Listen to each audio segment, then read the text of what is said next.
Your 13-year-old son has a very insulated social circle and is now in a possibly toxic dating situation. What are you supposed to do? Well, let's talk about that today on Tips on Teens.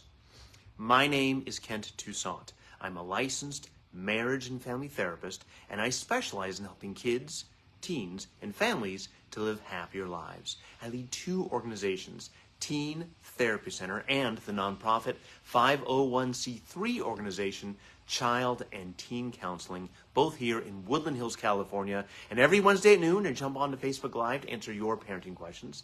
Let's answer today's. I have a 13-year-old boy at a small private school. He's in an environment with few other students, and he's hit the age at which his social life is more important to him.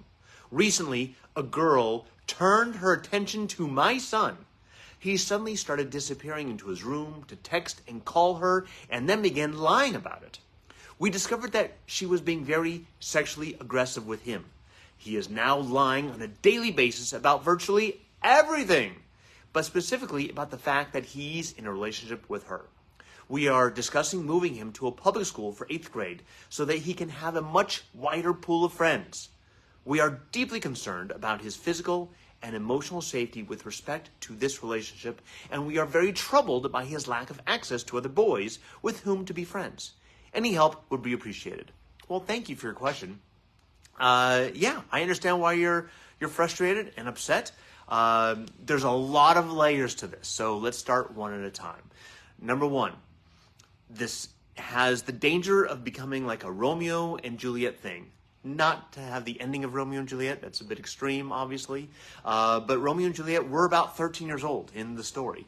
So the more you try to stop him from engaging in this relationship with this girl, the more you're going to put her on a pedestal and the more he's going to resent you.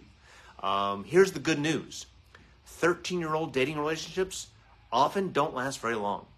So bide your time and be patient. Now, I know right now you feel like this girl is toxic and dangerous to your son, and I get that.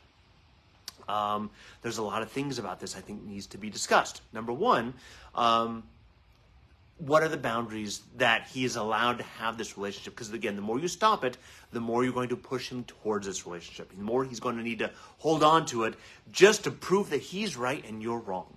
He has to fight to defend this because it's them against the world, and we want to de-escalate that. So some of the things you may want to consider is inviting this girl over, inviting this girl and her parents over, get to know her parents. Sometimes that helps cool things down and makes this much less an interesting relationship to have because our parents are friends. Other things you should be talking to your son about and educating him about is relationships, sex. And I know right now you don't want your teenager having sex, but he is having sexual thoughts and feelings, and she is allegedly being sexually aggressive towards him. Now, due to all the lying, it's possible that they both have a spoon in the pot, and they're both being sexually aggressive towards one another, but he is lying about it and trying to hide his part in this. And again, for a 13-year-old, this may seem very empowering, powerful, exciting, stimulating, more so than his math homework or hanging out with you. So we have to understand the pull towards this environment, and you're not going to just change it. You're not going to just stop it. It's going to be there. And the more we can normalize this and regulate it, maybe this kind of, again, fizzles out on its own, as most middle school relationships do.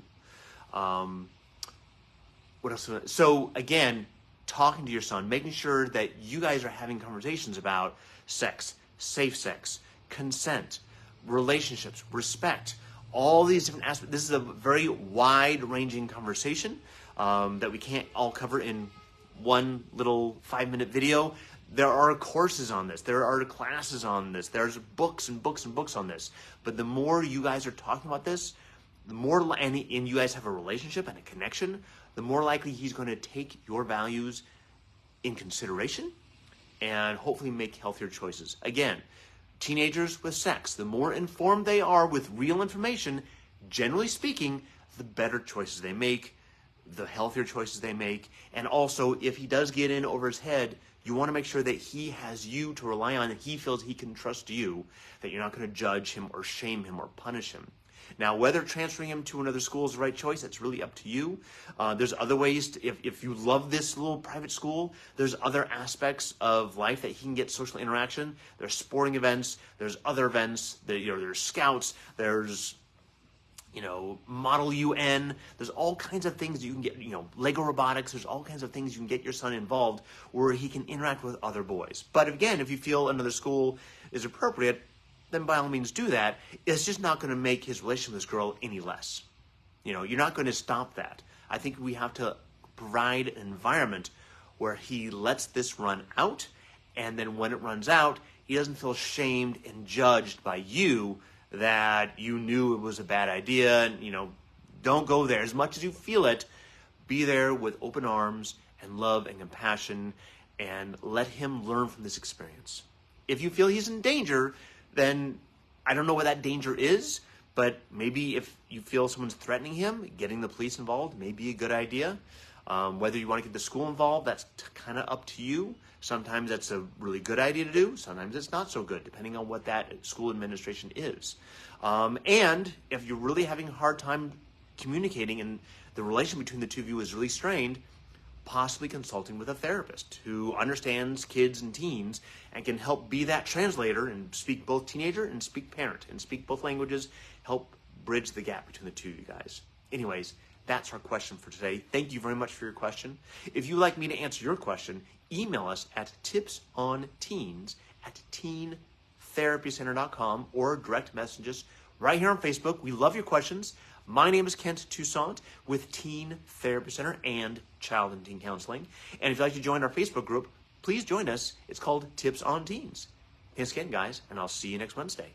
Bye-bye.